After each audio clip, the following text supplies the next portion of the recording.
All right, we are live, and today is a special episode of Dental Marketing Go because we are going to be talking about the state of dental marketing in 2025. And we're going to dive into everything. This is going to touch all the way from the click of the new patient when they're clicking on ads and your website, all the way through to them recaring. So we're covering the whole thing. And if you don't know me, my name is Gary Bird. I've been in dental marketing for over a decade. This is the only kind of marketing that I do.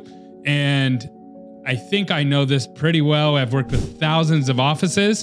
So I'm going to give you our prediction for next year, what's going to happen, how you can make sure that you're ahead of the curve. And I'm not just going to give you what the problems are or where the opportunities are. I'm also going to give you the training that you're going to need to level up your team. And that's really the most important part in all of this.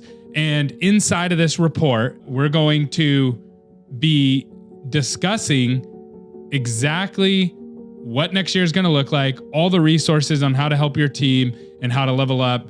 And it's going to be amazing. There's probably $50,000 of resources in this report that I'm going to be giving away to you for free today. If you've ever seen us post online, this has all of our resources in it to help with each of the things that are going to be happening next year. And this is going to be super value packed. Now it's going to be a little bit longer than normal. So this is going to be great for car rides, trips. Watch this as you're traveling around Christmas, New Year's, and this is going to really help you grow next year. And I want to thank our team for putting this together. This took a long time to put together. Eve, our director of marketing with SMC, she worked with her team. She has a whole team of people that just all they do is work on these kind of resources. And I'm super excited about it. We're going to be talking about top industry trends, how AI is transforming dental marketing, changing patient expectations and attitudes. We're also going to be talking about treatment acceptance, recare, retention strategies, essential sales and marketing KPIs, and just everything growth. If you don't watch this all the way through, you won't get the free report. Your competitors will grow. You won't. You'll lose market share.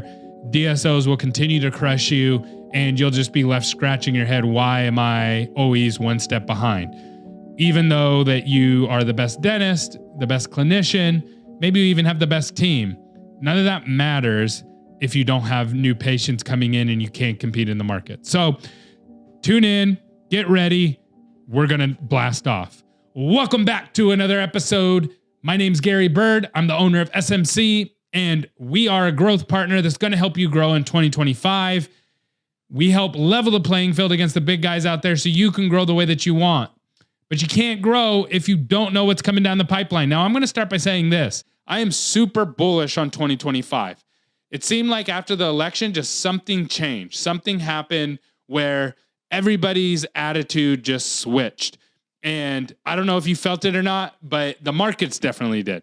The stock market did, crypto did, everything kind of just did an about face, and attitudes changed. I see it in dentists, I see it in the patients, I see it across the board, everyone I talk to. And so this is a great opportunity to take advantage of. Great opportunity. We've been, since COVID, throwing a lot of curveballs business-wise. I own a business just like you do, and I've been throwing all the same curveballs that you've been throwing. Yours are even harder because you add in a level of clinical and legal in there because you are doctors, but it's been hard. So I am excited about next year. I'm moving all in next year, and if you're not, when? When are you going to move all in? When are you going to put all the chips on the table, bet on yourself, and really grow? So that's what I'm doing. I hope you're doing the same. And in today's episode, we're going to cover what you're going to need to be able to do. And again, shout out to our team that pulled this all together. They did an amazing job of pulling this data, this information, the resources, and I trust that this is going to be a huge help to you today. So the first thing that you're going to notice about this report is it's long and there's a lot of information in it, but after that, you're going to look at DSOs growing. So DSOs are going to continue to grow. I don't think there's anything that we can do to stop that. And I think everybody would agree with that. However, they cannot stop us from being successful either. And when I say DSOs, I'm talking about that big mega DSOs, right? Like, I get it. You might have a 5 practice DSO or a 10 practice DSO. I'm not talking about you, right? You don't have access to the same leverage, the same capital, the same technology, the same number of team members. These DSOs have access to resources, technology, reporting, things that we just don't have, right? Typically. And so what SMC, what we're aiming to do is level the playing field on those particular people. So what we're aiming to do at SMC is leveling the playing field, not just with marketing, also with data. I believe that we have some of the best and abundant data in the dental industry. What does that mean? Well, if you're a solo practice marketing, or if you're working with a marketing company that doesn't have access to the PMS and doesn't have access to all the data across all of their clients, you're really missing an opportunity, because we can take advantage of that. We know what industry trends, industry averages are, and we know how to fix it. We know when something isn't working right, what are we going to do to fix that? And so we have those playbooks already built for you. Now, we don't know what your problems are going to be, but we know that you're going to have problems, and we've already been through it multiple times. So that's the advantage that we have. And the advantage, to be honest with you, the DSOs have, right? They have playbooks. They have SOPs. They have those things already built out, and so do we. But furthermore, we also have training. So we have training that helps you solve those problems. We don't just say, hey, you're not answering the phones well. What's the actual scripting to solve that problem? We don't just say, hey, you should go out and network. We have the actual training that's going to help you with that. And today I'm going to be giving you most of that away for free, whether you're a client or not of ours. My goal with this, I have people ask me all the time, Gary, why are you literally giving everything that you guys do away for free? Well, the answer is very simple. I believe that if we give this away for free, some people will take this that maybe aren't big enough to be our clients yet, and they'll use it to grow in to become the kind of clients that we can work with in the future. That's number one. Number two is there's some people who want to do it themselves. We don't want to work with those people. If you're the person that says, I just want to do all my own marketing and I'm a dentist, and you think that's the best use of your time because it's exciting to you, that's awesome. But that's not the right kind of client for us, right? We're looking for clinicians that either want to hyper-focus on being a dentist or hyper-focus on growing their organization, okay? I have a lot of DIY guys, right? Do-it-yourself guys that follow us because we give them resources, and that's great. I fully support that. I root for them. I want to give them the best resources and opportunity to win as possible, right? And then lastly, of the people who don't want to do it themselves, and as they grow, they go, hey, I remember Gary helped us out and they gave us these resources, or SMC helped us out and gave us these resources. Maybe I should talk to them. That's why we do this. So that is our strategy. So here's what you're going to see. DSOs are growing. They have advantages that you don't have. So you have to level the playing field somehow. And we'll continue. Everything I'm going to talk about today revolves around that. Like literally everything. Okay? Every single piece of what we're going to talk about revolves around that. The first thing that you're going to need to do to level the playing field is improve your operational efficiency. So if you've been following me for any amount of time, you've heard me talk about the black hole of marketing. So most dentists, and when I say most, I mean 80%, they're losing 80% of their marketing budget before the patient gets in the door. Now, a lot of people don't believe me when I say that, but it's true. Industry averages tell us that. So how do we know that? Well, the industry average for unanswered call rate is 35%. So that means if you're spending $10,000, you're losing $3,500 of that down the drain. But that's not where it stops. From there, the average team member loses 50% of their marketing opportunities on the phone. And most dentists say, no, that's not us. We convert way more of that. I hear that. But if you don't track it, you're probably around that number. I've worked with hundreds and hundreds and hundreds of dentists. Just looking at this data point alone, everybody kind of reverts back to 50% until they get training. Okay. And then most people are scheduling way far out. I'm just working with a dentist that their ROI is 4-to-1, but they have to get 90 days out from that month to see that 4-to-1 ROI. What does that mean? That means they're scheduling the patient like a month out, and then the patient's coming in and they have problems, and they're scheduling the treatment out, and they're eventually getting the treatment, which is awesome. It's way too long, and it gets really, really confusing, and they lose a lot. They could be doing way better. So you can't schedule patients that far out because your no-show rate's going to go higher. Your just slippage is going to be really bad. And so overall, you end up losing about 80% of your marketing budget. And if you don't track these things, this is probably where you're at. So what can we actually do about that? Well, we have some training that I'm going to offer you down below. Okay. So stay tuned for that. And again, if you want the free report, just comment down below. I'm going to give this whole free report away for free, and we will, you'll be able to access that information. Okay. So, clear aligners, all that kind of stuff is going to be growing. They think the full arch market is going to be growing. I don't know. I think the people that need full arch are definitely going to be more out there. But what I'm seeing right now is GP offices are failing miserably at implementing full arch. It's almost universal. And everybody I talk to, all the major implant companies, all the people who work in this industry, they're all scrambling to try to figure out how to help GP offices implement more full arch, but they can't. So you got the experts who are getting better, and then you got the GP offices that are getting worse and worse and worse and worse at this, and they're causing themselves massive trouble. And I figured out a simple rule that I haven't heard anybody else say. It's very simple. Is that if your operations as a dental office can't grow with GP, then there's no way that you can do full arch. So if you've been this stagnant office or shrinking office with GP and you think, oh, we'll add full arch, that will fix it. Actually, what you're saying is my operations are broken with GP. I can't grow. And so now I'm going to complicate my operations with the hardest thing operationally and clinically that I can add into my office. And that's going to fix my problem. In fact, the opposite is going to happen. You are going to fail miserably, and you are also going to shrink your GP side as well. So you say, well, man, that's depressing. What should I do? Well, the answer to that is first, fix your GP side of your operations, get that operating soundly, and then you can add complexity. But don't add chaos on top of chaos. If it's already operationally chaotic, don't add more chaos on top of it. And you say, well, how do I know if it's chaotic, right? Because sometimes we're the frog in the water getting boiled. So how do I know if it's chaotic? You know it's chaotic if you're not growing. If you haven't grown, then your systems are broken. Something's broken. So don't add something more complicated on top of it. Simplify first. Then you can come and add complication after you grow. Okay? So that's Gary Bird's breakdown of the market. Now, clear aligners is definitely going to continue to grow. And we've seen a lot of things happen this year, right? With Smile Direct Club going out of business, and people trying to skip over the dentist to do treatment. That didn't work. So there's a lot of different ways that you can go about doing this, but clear aligners are here to stay, and they're going to continue to grow because more and more people are going to want aligners. More and more people are going to want straight teeth. So there's definitely a place for that.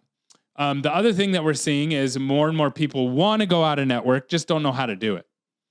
And insurances are going to try to just squeeze as long as they can. We've seen this in all the other medical verticals, right?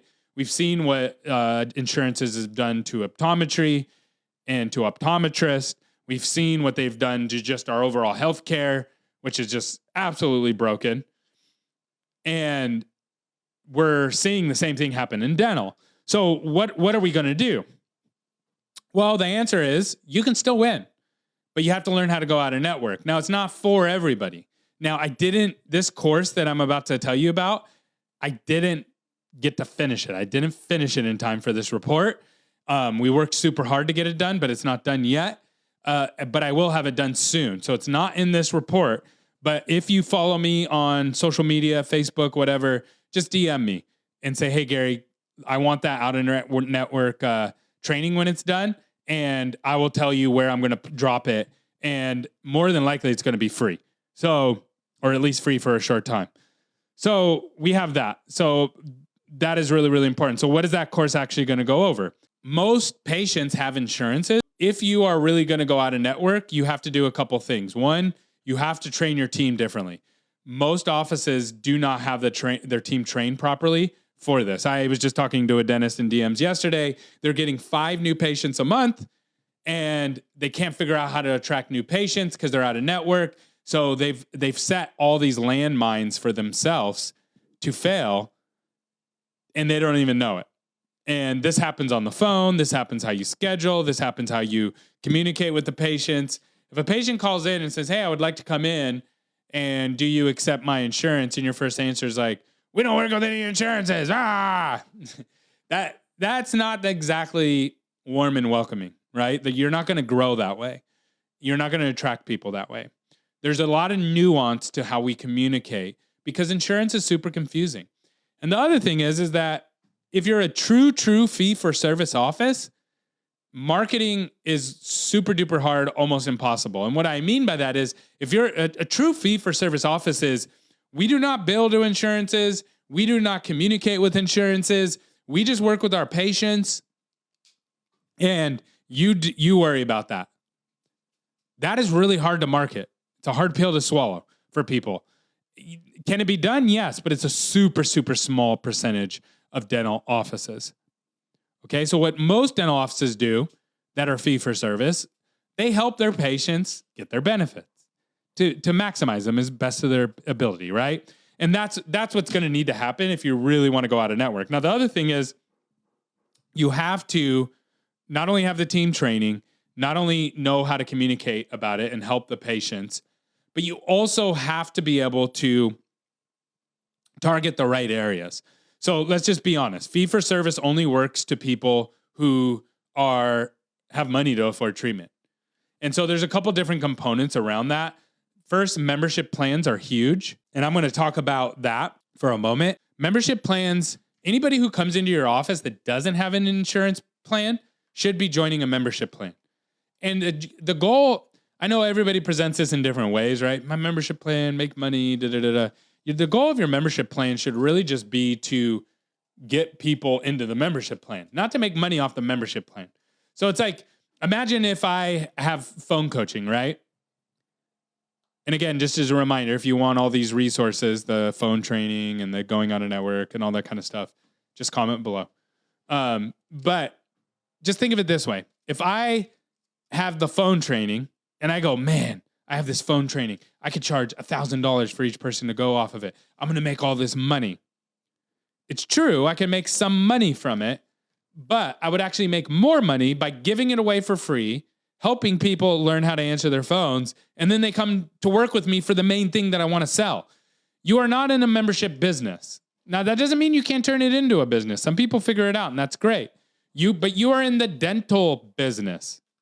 So you want to get people into the membership with the end goal that they use it, stay with your office, and buy treatment. And this is the nuance that a lot of people miss. They try to be all things to all people, and they end up missing the boat, right? So don't overcomplicate it. Keep it simple. Get everybody to buy it. Price it so everybody will buy it. And then those non-insurances patients will come back. Now, for the insurance patients, if you get really good at this and you price it properly, even the insurance patients will end up taking your membership. So you can end up displacing some of the insurance companies. So anyways, that's a little more big brain. Here we have a case study, and you see what you do is you just click on this and it opens up another tab. You can't see the other tab, but that's here. I'll just do it. Boom. So then you see this, and then there's a whole case study here where we go over the mapping, videos, how he did what he did at his office is grown, and his practice has really, really grown a lot. And so that case study's all in there. You'll learn a ton from that. Best dental channels to market on. So the best is, and I say this online all the time, if you've heard me speak online, is SEM. So you say, well, what is SEM? SEM is paid ads and SEO. Okay? This is the best for growth, but they do not bring you the best patients. Why is that? Well, because they're low trust. Okay? What does that mean? Well, if you go online and you type in heating and air repair, you need your AC goes out in the middle of summer, and you type in heating and air repair, how much research are you going to do before you call a heating and air guy, an HVAC guy? 30 seconds, 1 minute, 2 minutes, 3 minutes, 5 minutes, 10 minutes maybe. You're going to look at their reviews. You're going to see how much they charge for their first appointment. Like, it's pretty straightforward. And then you're going to call, but you don't trust them yet. You're filling them out. Does that make sense? You are filling them out. You're saying, okay, how are they going to treat me? How are they going to work with me? Can I trust this company? Dental patients are exactly the same. But the thing is that you can scale paid ads and SEO. And when you do them together, it's called SEM because they work together.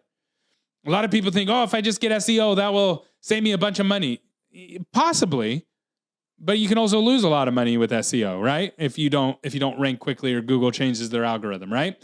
With paid ads, it's very consistent. And then when you get them working together, this is how you create consistent results month after month, year after year. And you have to those are two different skills too. So you don't learn paid ads and then go, oh yeah, SEO is easy. No, it's learning a whole nother skill, whole different skill. It's like the difference between cleaning your teeth, getting your teeth clean and learning how to do that properly, and doing a filling. They're that different. They're both online, just like both of those things are in your mouth and they're done on a tooth.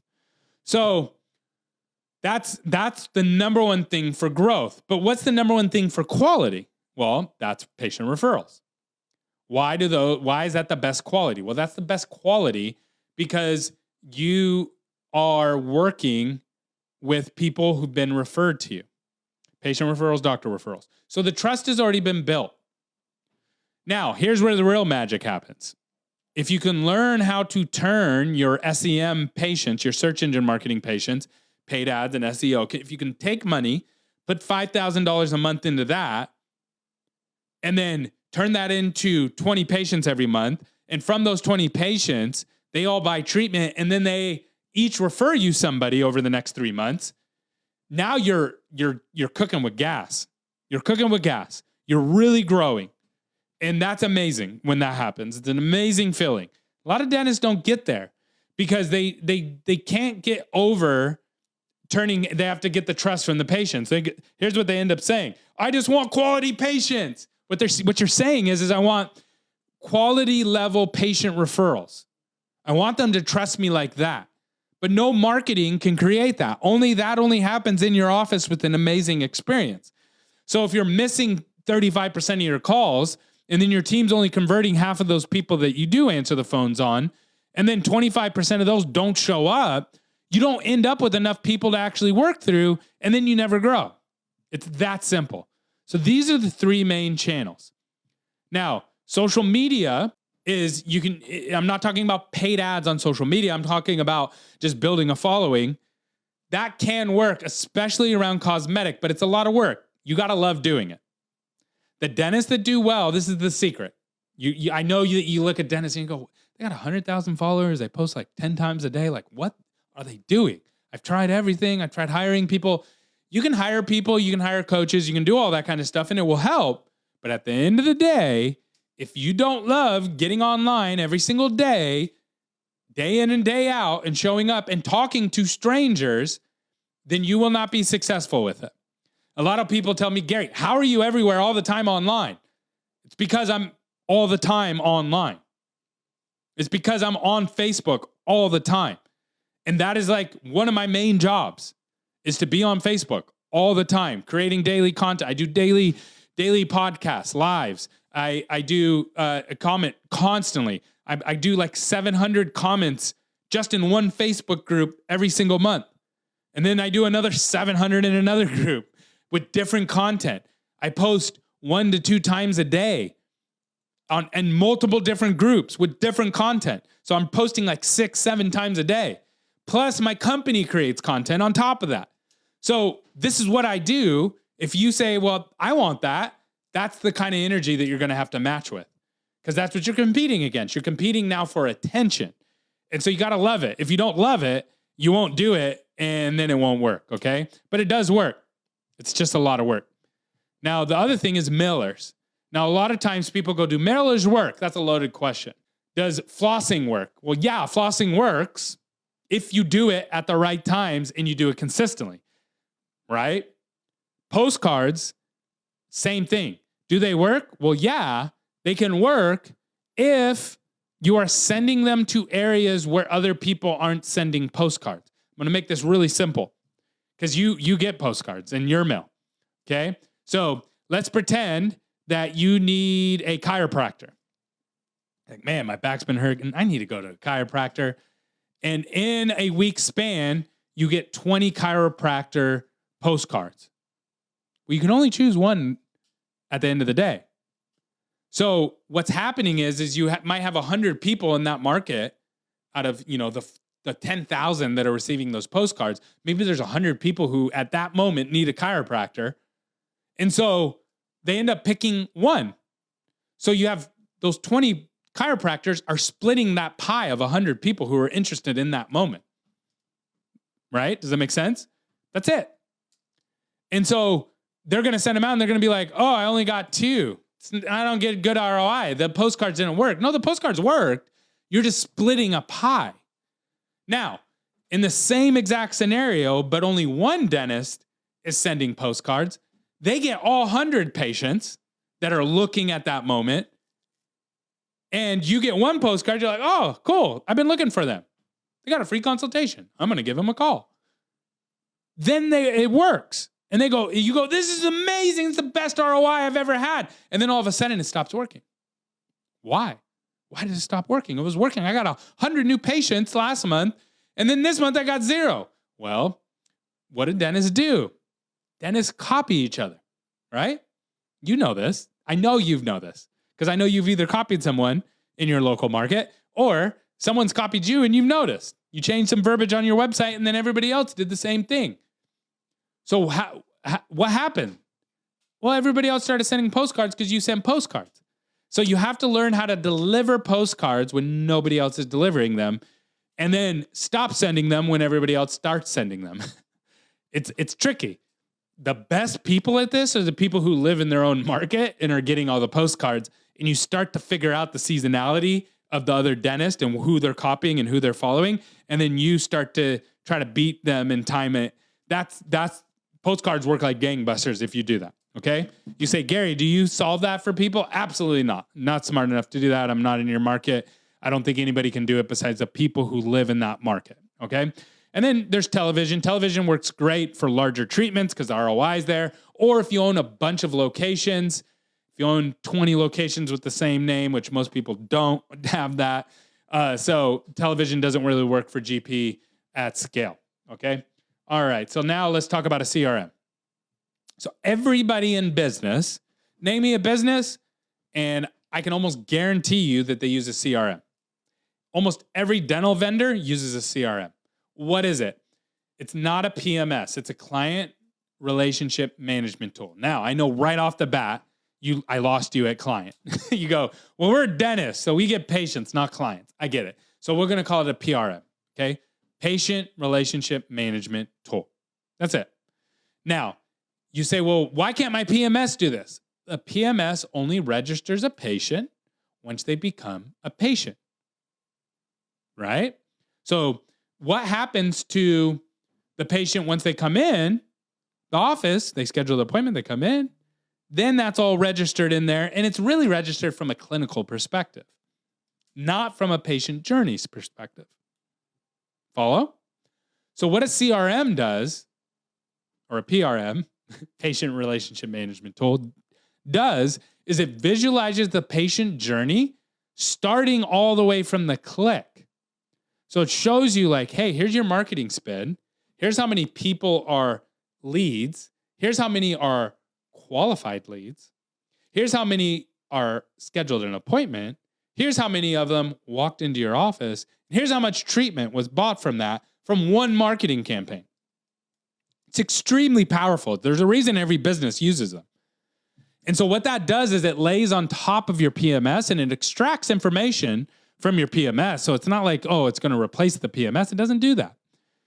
What it does is it actually stands in the way of, or it stands in connection with your PMS, extracting information and visualizing the patient journey from that missing point before the office, and then gives you how much you're paying per patient to walk through the door and accept treatment. It also gives you a true lifetime value. Now, there's different CRMs out there. There's Go High Level, A lot of marketing companies use this. Salesforce is another big one. Tesla, PG&E, I think, uses Salesforce. This is like a big enterprise company. A lot of big companies use Salesforce. HubSpot is another one. That's one that we use. And then as a company, we use HubSpot as a company. Okay. And then all of our clients use Trackable. Trackable is the first CRM that is built for dentists that connects with the PMS. And so check them out. Go look, do your research. People, I guarantee you in the next, it might not be in 2025, but soon, a lot of dentists are going to start seeing, you're going to hear CRM more and more and more and more. Just because it's winning to every other business, right? I know for a fact dental's usually a little bit slow with technology, adopting technology.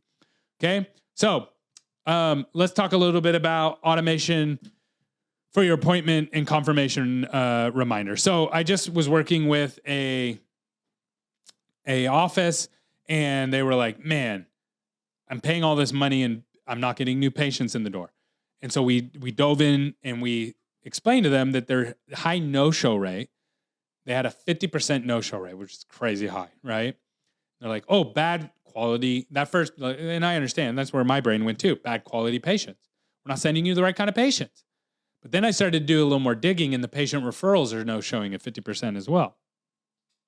So what does that tell us?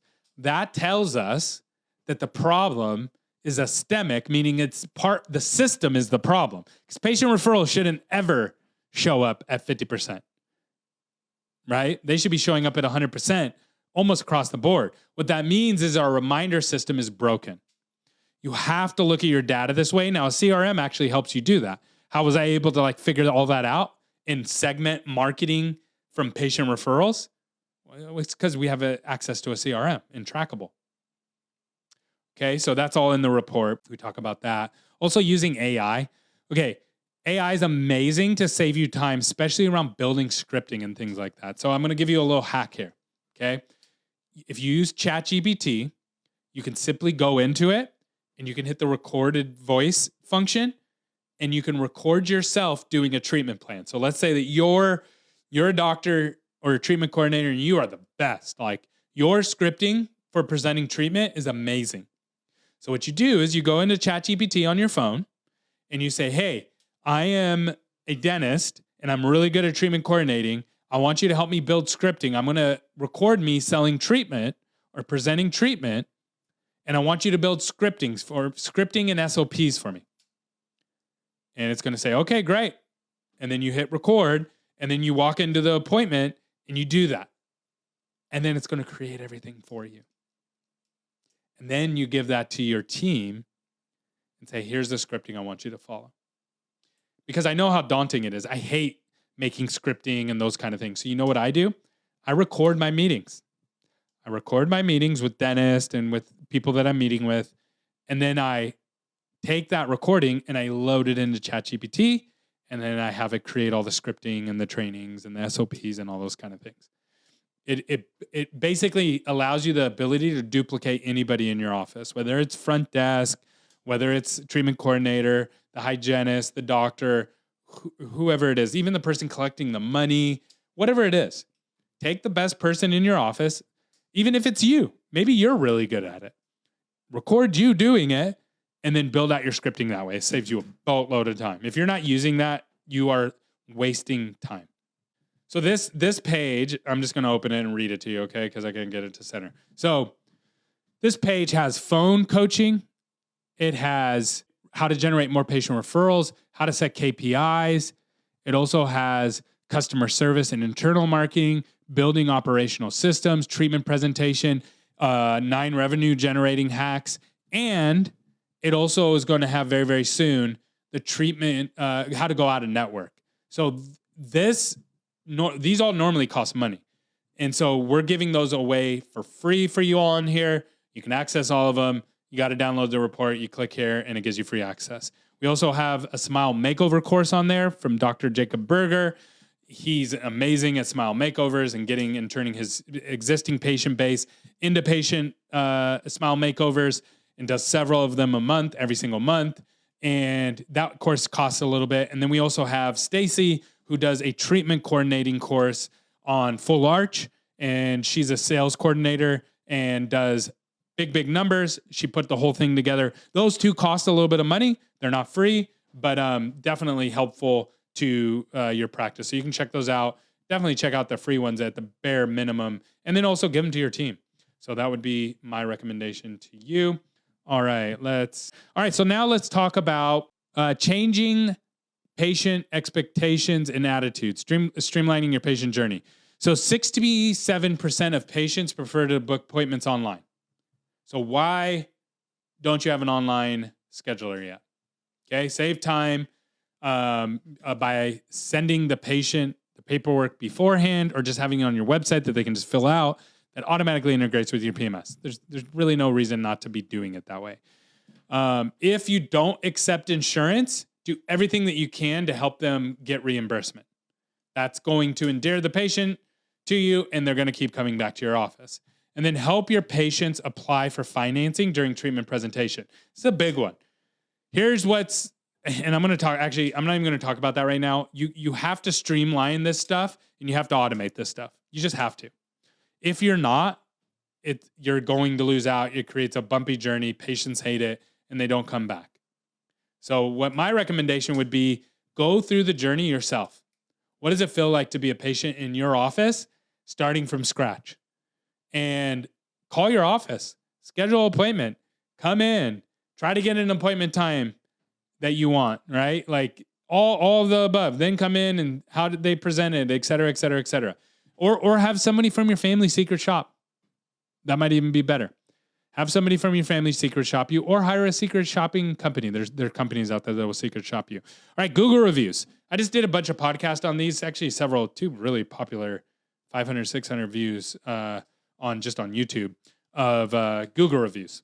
So your star rating is not the most important thing. What the most important thing for Google reviews is that you have more than your competition. So think of it this way. If you go to buy some sushi, you want some sushi, type in sushi near me, and you go on there and there's a there's a sushi restaurant that has 100 Google reviews, and it's 5-star, and then there's one that has 4.6 stars, but they have 1,000. Which one are you choosing? It's easy, right? It's not even a close decision. So star rating in that sense doesn't really matter. It's more about the quantity in relationship to your competition. So in your market, maybe everybody has 25 reviews and 100's a lot. Or maybe everybody has 1,000 and 2,500 is a lot, right? So it really just depends on your market. Nonetheless, we have free resources that will help you build that out and help motivate your team. The secret is this. The secret to the Google reviews is getting more through your team, not through your patients, meaning you want to incentivize your team, not the patient. The patient should be doing it because they love you and because of the relationship of your team, and then you get bonuses to your team for hitting certain goals.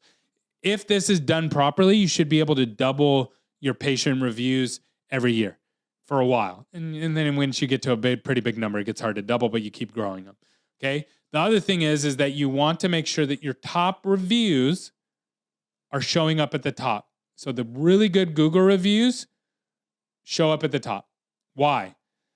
Well, if you go on to, again, the sushi restaurant and it says the first review that you see on 1,000 5-star reviews, but the first review that you see is a bad review and it says all of their sushi has worms in it, and then it has a picture of a little nasty worm crawling out of the sushi on their plate.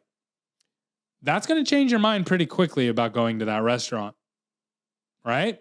So you have to make sure that those bad reviews don't show up first. How do you do that?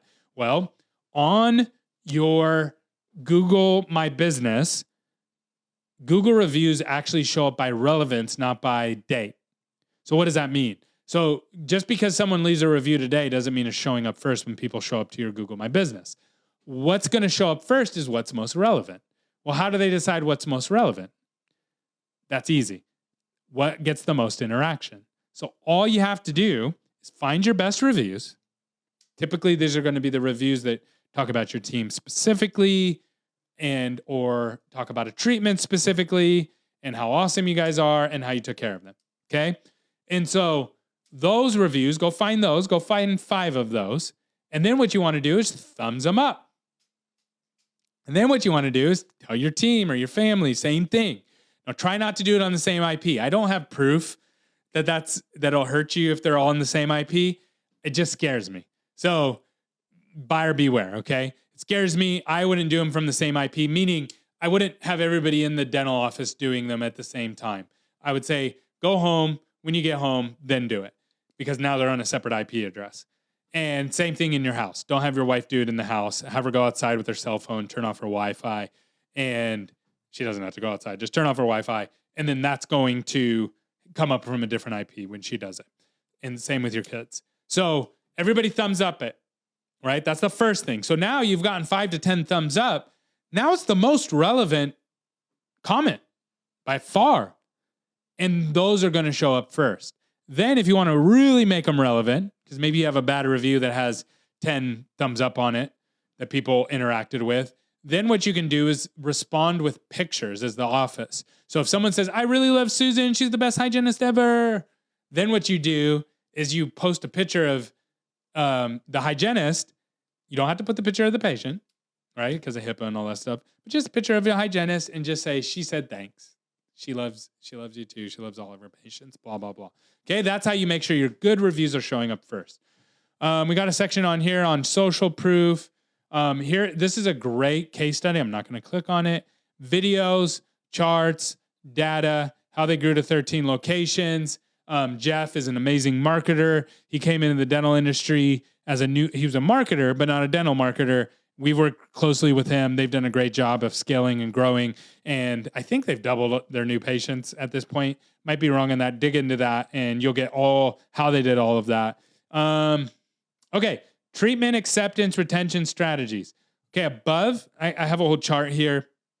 I'm not going to go into it because above what I showed you here, we have a whole course on treatment acceptance. So you can go in there and it's really good. Naira is one of our coaches that taught it.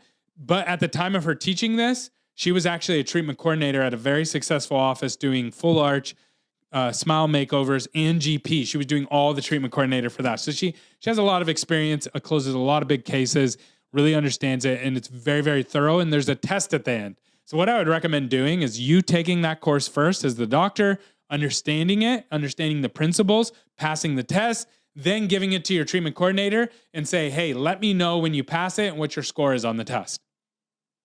Boom. All right. So we got that for you.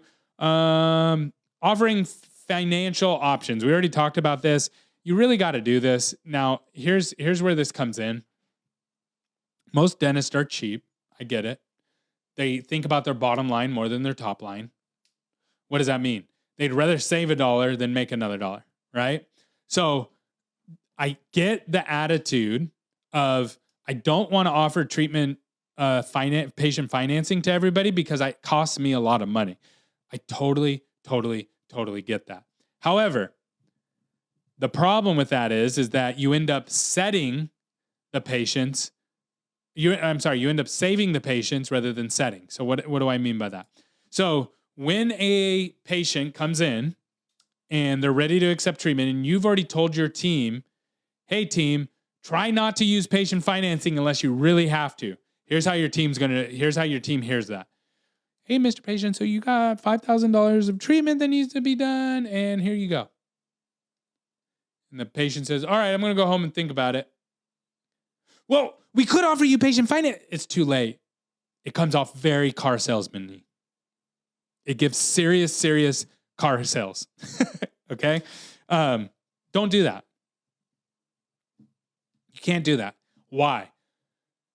Well, unless you want to come off as a desperate salesman, you just have to avoid that. So how do we fix it? We have to set, not save. Set is, all right, Mr. Patient, so you have $5,000 worth of work that you need to get done. You can either pay on a credit card. If you pay cash, you actually get a 10% discount, or we can do patient financing and your payment would be, $300 a month for the next several months. Which option works better for you? And now they have multiple choices now. And they don't have to feel, cheap or like they don't have enough money. You've given them all the options. Now here's what you're thinking. Well, if I did that to everybody, it would cost me 10% and I would lose 10%. That's bottom line thinking. Well, what about all the patients that aren't buying treatment from you right now? How much is that going to increase your top line? And is it more than what you're losing on your bottom line? That's the question you should be asking. That's top line thinking, growing your top line. You can always dial in profits later. Growing top line is much harder than shrinking your hard cost. Okay? So always remember that. So anyways, we got some of that in there. And also, the treatment coordinating course has a whole section on patient financing and how you should do that. This is like dental 101, but a lot of people still haven't figured this out. Schedule every single patient for their hygiene appointment before they walk out the door. You have to do that. Automate, Recare. Here's a case study of an office that does over $500,000 a month in collections. And when they started with us, they were spending about $2,000 a month on marketing. I think they were at about $75,000 a month, $100,000 a month, somewhere in there. We go over the whole thing, the whole case studies in there of how they did it. And Dr. Erickson's amazing. He gave some serious hacks on how he has got his team on board. That's one of the hardest things, is get your team on board. He shares some hacks on how to get your team on board. And so if you get this report, you comment below, you can click on this, you can access all of that. Essential KPIs. All right, let's talk about this. So what are the most important KPIs that you should be tracking in 2025? All right. So first is number of new patients. You should just be tracking number of new patients. Now, inside of that, you should also be tracking which new patients are coming from patient referrals and which are coming from marketing. Why? Because the new patients that are coming from marketing are a result of external marketing. The new patients that are coming from patient referrals are a result of internal operations. Does that make sense? So one's external, one's internal. They have nothing to do with each other. They're two different levers. So you're an owner operator, you have all these buttons you can push. And then over here you have a marketing new patient lever, and over here you have a patient referral lever. Two totally different levers. You can pull one and doesn't influence the other necessarily. Okay, really important to understand that. Unscheduled treatment. How much treatment is going unscheduled? That is money that you're losing. That is showing you how